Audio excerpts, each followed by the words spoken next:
Hello, everybody. My name is Justin Leo, and I'll be presenting my CS5920 project on Kerberos. So, quick overview of the contents here.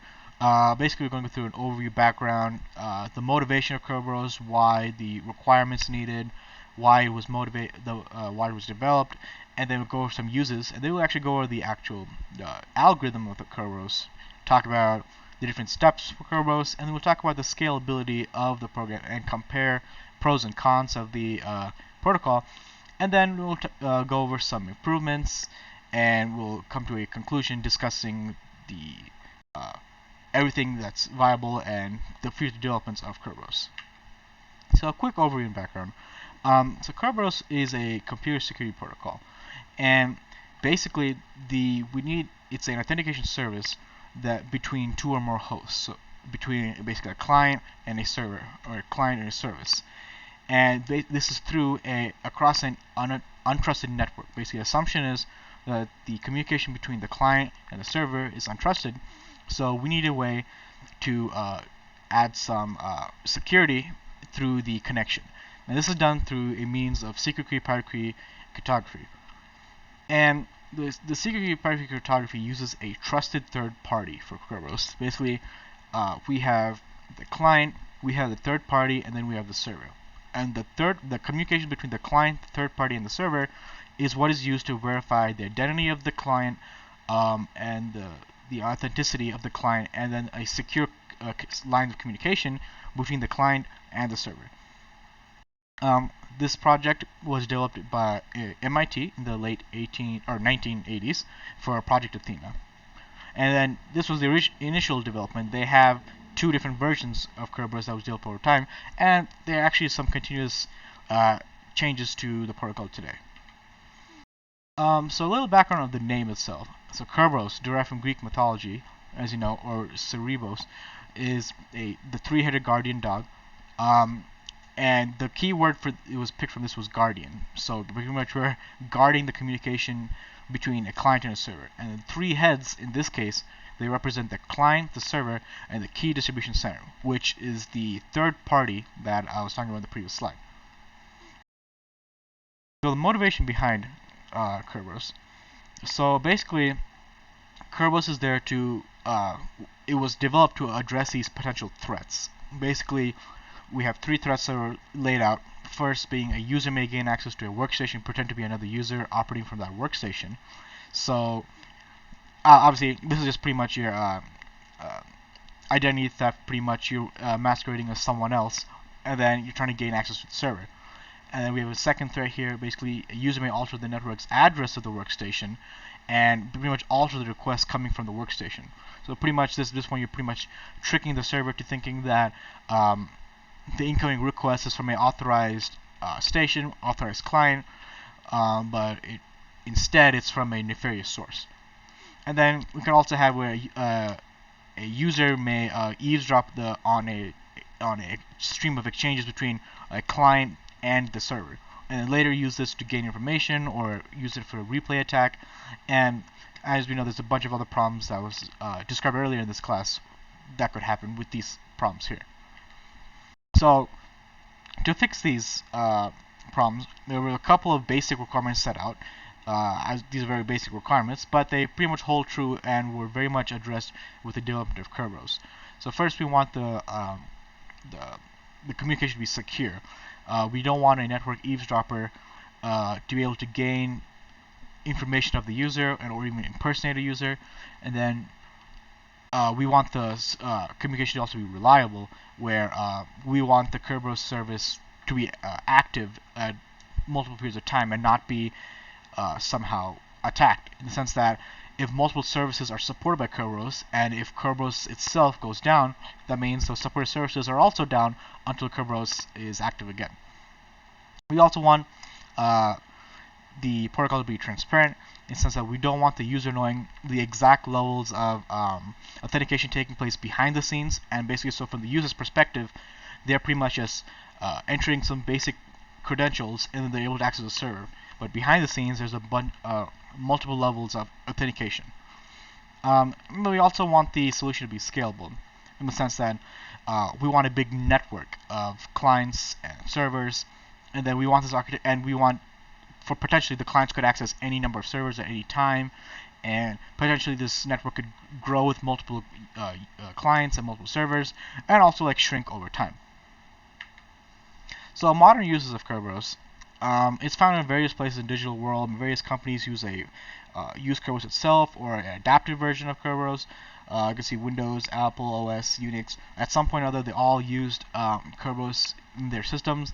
There are some newer protocols now that are starting to being adapted by different companies, and so Kerberos is slowly like phasing out. But some of these newer protocols are also based off of the initial ideas set down by Kerberos, so it's pretty much a good foundation. So the background of the implementation that we'll go over is we have a bunch of different factors in this entire chain of communication. So first we have the client and server. They're the two basic levels. You have the user is the client who's sending the service request, and then we have the server who has the service or has the information that the user wants to access and is going to provide the user with that information. And then for the third party, we have something called the Key Distribution Center, the KDC. And basically the KDC is a client. It has a couple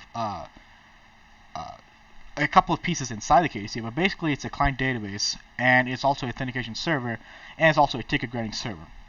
I'll go over this in a little bit of detail a little later on. So the authentication server, AES, it performs the client authentication and issues what we call a TGT ticket, or ticket granting ticket. And then the second part of the KDC, which is the ticket granting server, the TGS, it performs the TGT authorization and then issues the client a server token. And this token is what can actually be used to access the server. So let me go over a little more detail in the following slides. So basically, going from the beginning again, we want the client who wants to access the server, but we're over a network that is unsecure, unverified, and untrusted. So we implement this system.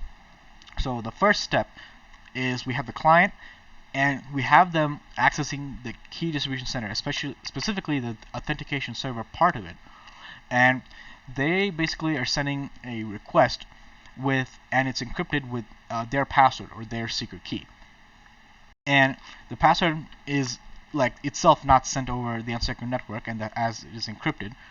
And the authentication server, it decrypts the client requests with their own password. So pretty much the KDC has a list of authorized users and their keys, so it knows basically who is going to be accessing, who is authorized to access the server. Now after that, the authentication server, once verifying the client's identity, sends a ticket granting ticket, or TGT, back to the client. And basically this TGT is encrypted with a new secret key. And this secret key is not known by the client. So basically the client now has this piece of information that it means nothing to the client, but will be used later on. So next, the client sends it over to the TGS, or the ticket granting server. And then as you can see, the TGS also has access to the secret key that was used to encrypt the TGT. So it can unencrypt or decrypt the request or the ticket. And you can see here in the middle we have the AS, the TGS, and the CD. The CD just represents basically a shared communication between the authentication server and the ticket granting server. And then once the TGS verifies the ticket, then once it verifies the ticket, it'll basically send a response back to the client.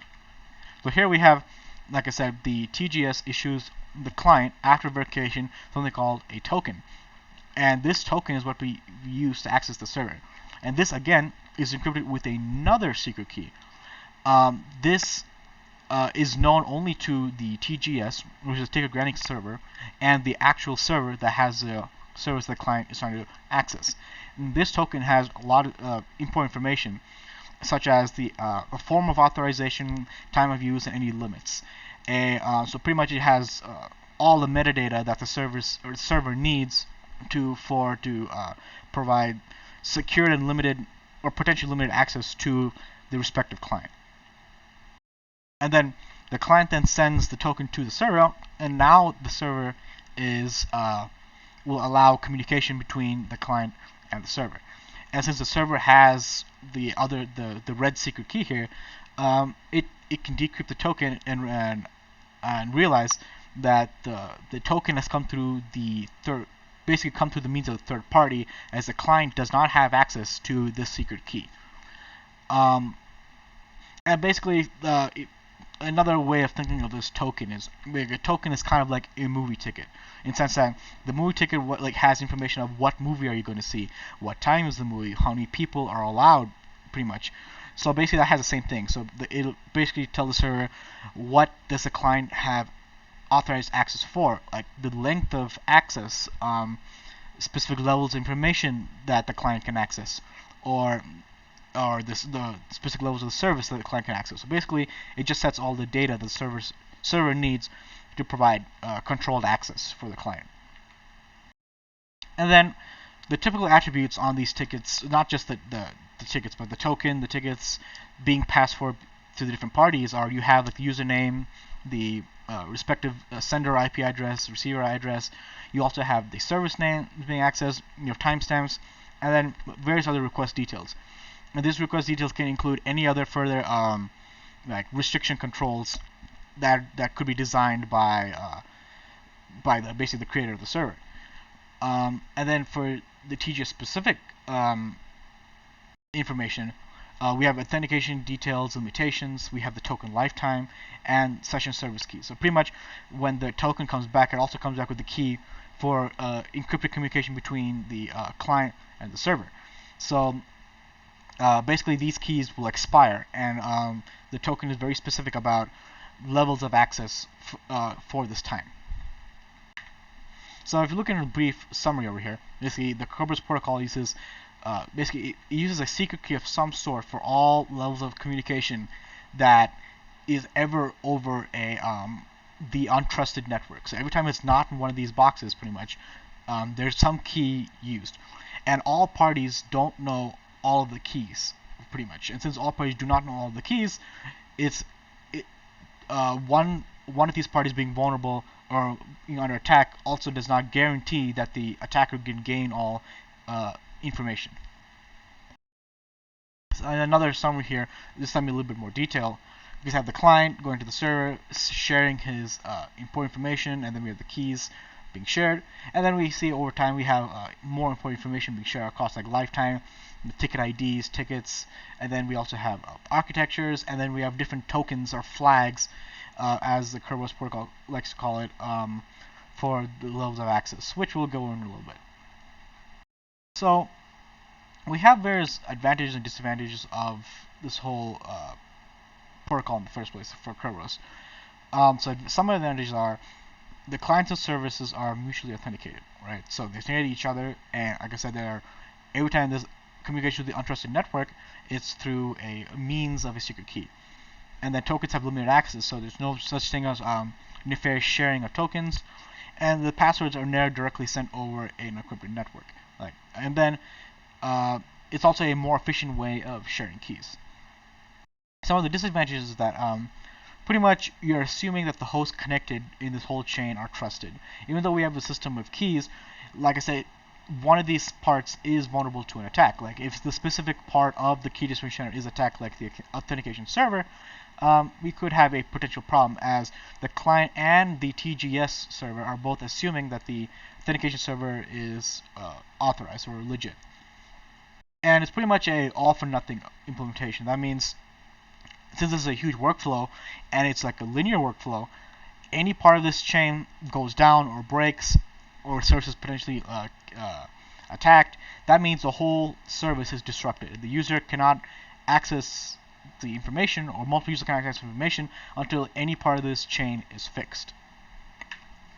Then we'll go over some of the scalability of Kerberos.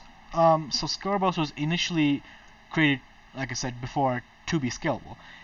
And full service Kerberos environments, have Kerberos servers, we have clients, we have application servers, and we also have the key distribution centers. And then basically a whole network of one of these is referred to as a Kerberos realm. Or as you can see in this diagram here, we have realm A and realm B. So in realm A, you have the entire communication. You have the third-party service, you have the actual server that's being used, and the client, and you have Kerberos being performed in this small world, pretty much a small realm. But then, since Kerberos is also scalable in the sense that you can have two different realms connect to each other. Basically, all that needs to be done is information about the authorized clients needs to also be shared to the respective ticket granting service. So, as you can see in the diagram here, in step 5, the client is trying to access another realm's ticket granting server, and if this server has access to that client, pretty much the client's information, then it can also perform the same Kerberos authentication and access the second realm's basically information. And we also have a big thing for us called the Kerberos principle, or basically is that the server or user is known to the Kerberos system. So the system or Kerberos server always knows the authorized users and also knows the specific services that is being used. So it pretty much has the main control of allowing who to what piece of information. And then the Kerberos is also, it's like a centralized approach in the sense that the key distribution center is like the master that controls everything. You also have something called a Kerberos master computer system, in that, like how we said before, you need to add users from one ticket granting server to another ticket granting server. You have a master computer that can control these things and control different realms, and also connect to other Kerberos master computers and pretty much set the control that way. So pretty much it's a centralized system where the few authorized users at the highest level can control, pretty much have full control. So, like I said before, Kerberos, there are two main versions for Project Athena. We had version 4, and then after having a need for greater features, greater improvements, you also have a version 5. So a couple of features of version 4, you have encryption system dependence, you have integral protocol dependence. Basically, that is dependence on what type of protocol is being used, what type of IP address is being used. And version 5 addresses are more improved in such that they can have more varied ranges of addresses, and they're tagged with types of addresses and also like a length attribute. And then we have the message byte ordering. And then in version 4, pretty much the sender of a message employs a byte ordering of their own choosing and tags the message to indicate significance or least significance.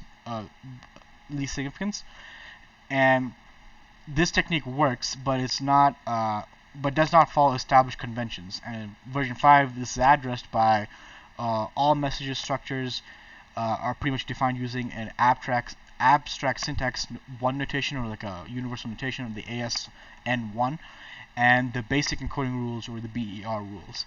And they pretty much provide unambiguous byte ordering. So this allows pretty much like for various implementations of Kerberos to be implemented or connect or work with each other. We also have the ticket lifetime. Pretty much we had less information for ticket lifetime in version 4, and then pretty much inadequate, like either too little time or too much time. And in version 5, it became a lot more specific with a lot more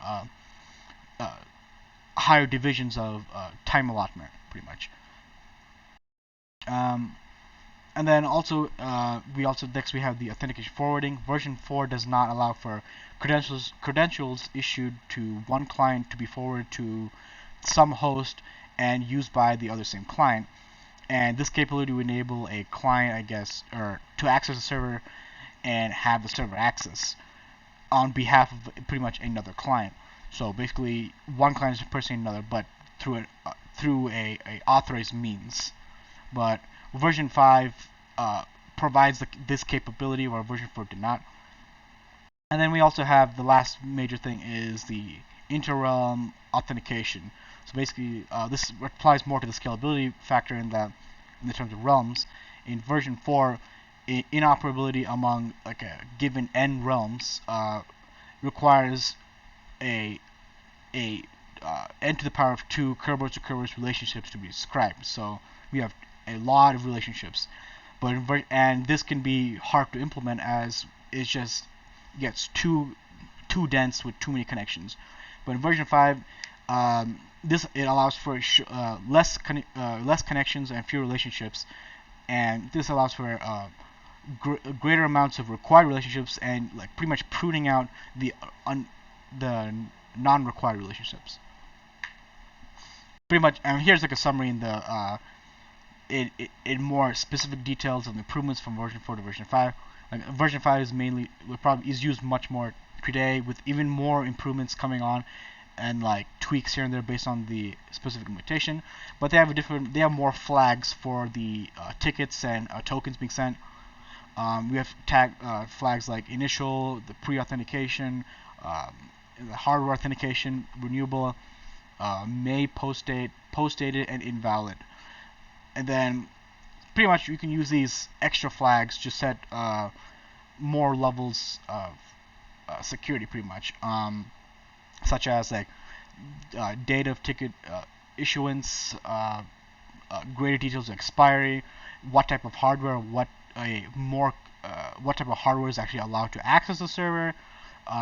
If the token itself is renewable. The original implementation token was not renewable, but like with version 5 allowed for a implementation of being a token being renewable over time. This pretty much saves time for the whole process of going through the key distribution center, and then we have multiple improvements like that.